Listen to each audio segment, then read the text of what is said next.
Welcome. Today we will be reading Lesson 283 in the workbook, and from the text, Chapter 24, Section 6, Salvation from Fear, paragraphs 8 through 13. And now for Lesson 283.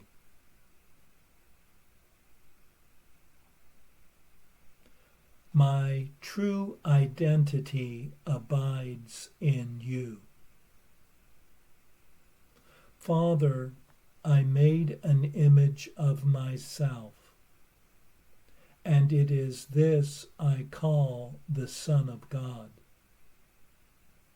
Yet is creation as it always was, for your creation is unchangeable.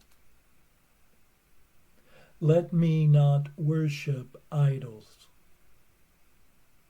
I am he my Father loves. My holiness remains the light of heaven and the love of God.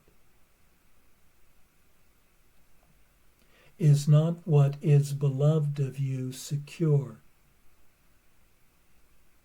Is not the light of heaven infinite? Is not your Son my true identity? When you created everything that is. Now are we one in shared identity, with God our Father as our only source, and everything created part of us. And so we offer blessing to all things, uniting lovingly with all the world, which our forgiveness has made one with us.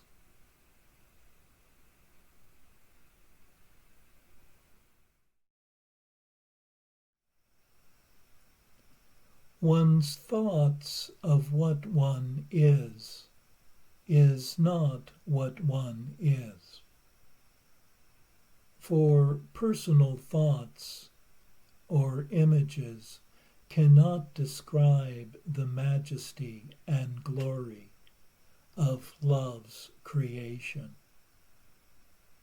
which cannot be altered in any way. For one remains as eternal love created one forever. Today, let one be willing to release any false images and idols of what one believes one to be. With the innocence of a child who knows nothing, let the eternal reveal itself to one today. Through the infinite light and love of one's unity with others, let one's shared identity shine forth.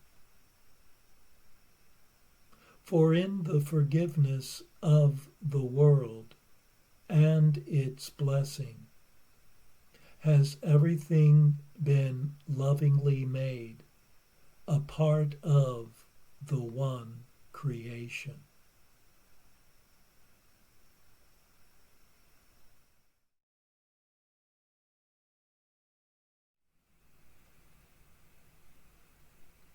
And now for our text reading for today, from chapter 24, section 6, Salvation from Fear, paragraphs 8 through 13.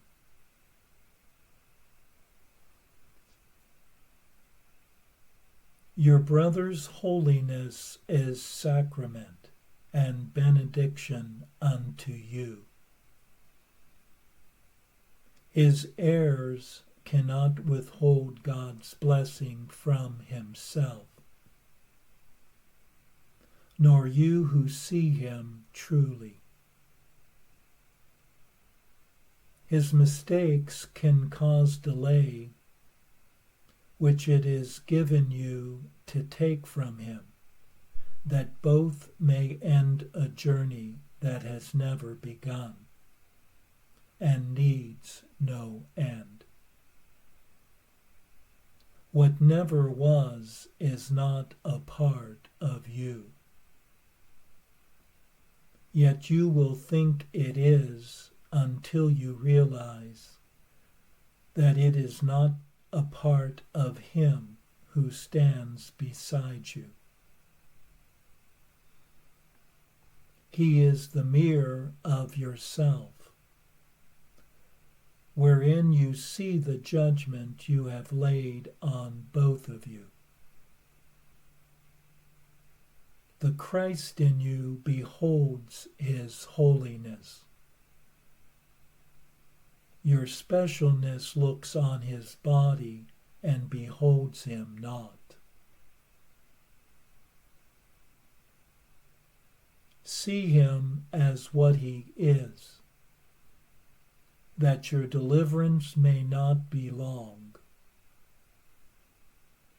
a senseless wandering without a purpose and without accomplishment of any kind is all the other choice can offer you.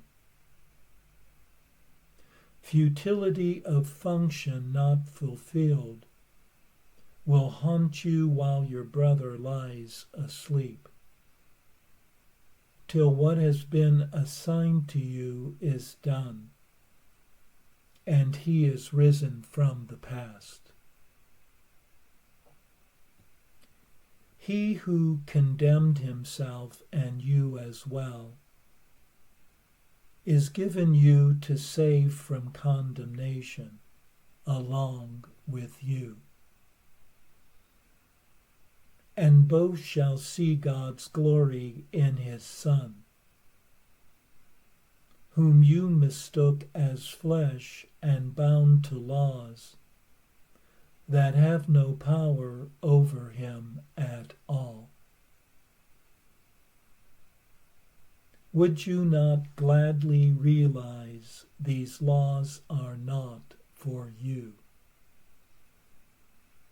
Then see him not as prisoner to them.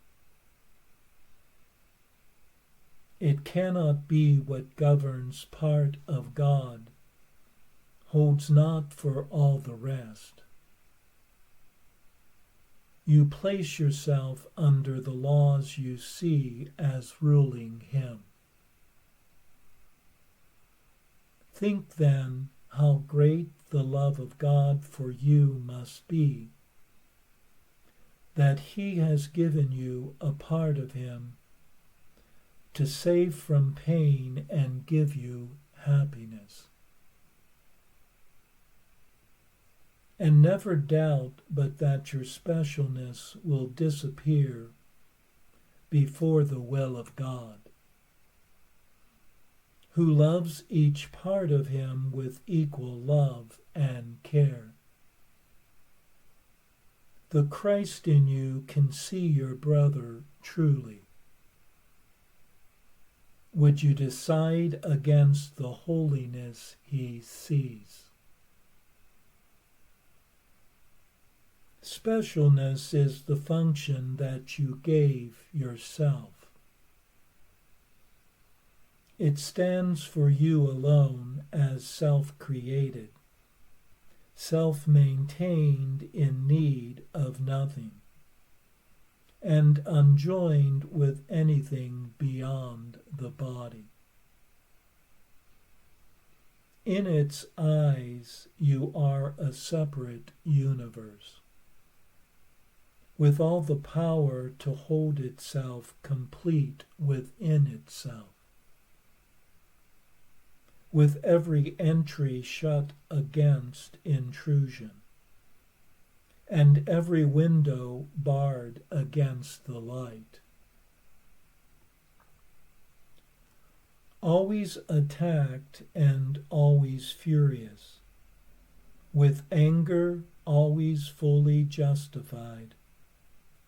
You have pursued this goal with vigilance. You never thought to yield, and effort that you never thought to cease. And all this grim determination was for this. You wanted specialness to be the truth. Now you are merely asked that you pursue another goal with far less vigilance, with little effort and with little time, and with the power of God maintaining it and promising success. Yet of the two, it is this one you find more difficult. This sacrifice of self you understand, nor do you deem this cost too heavy.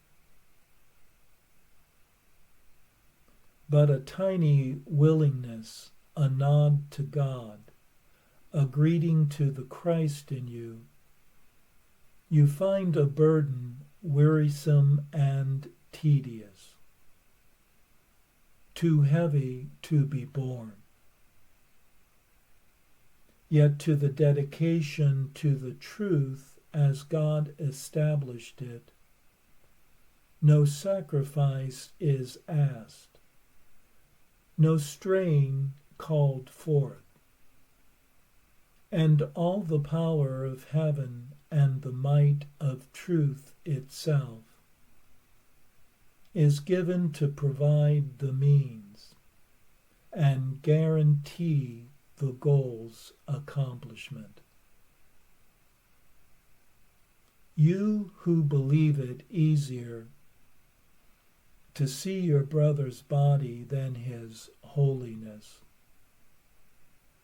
be sure you understand what made this judgment. Here is the voice of specialness, heard clearly, judging against the Christ and setting forth for you the purpose that you can attain and what you cannot do.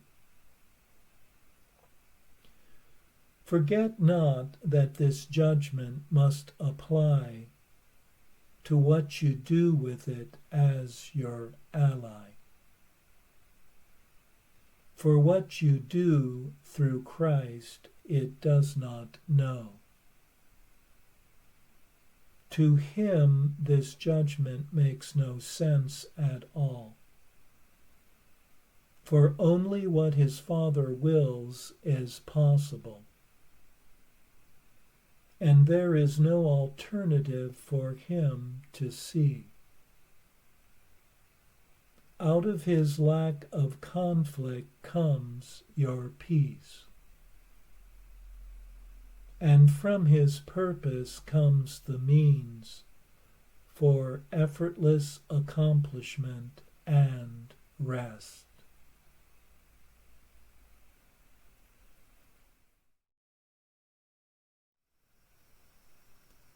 In this section, we see that one's shared self looks upon the other's innocence and holiness, while one's specialness sees only a body.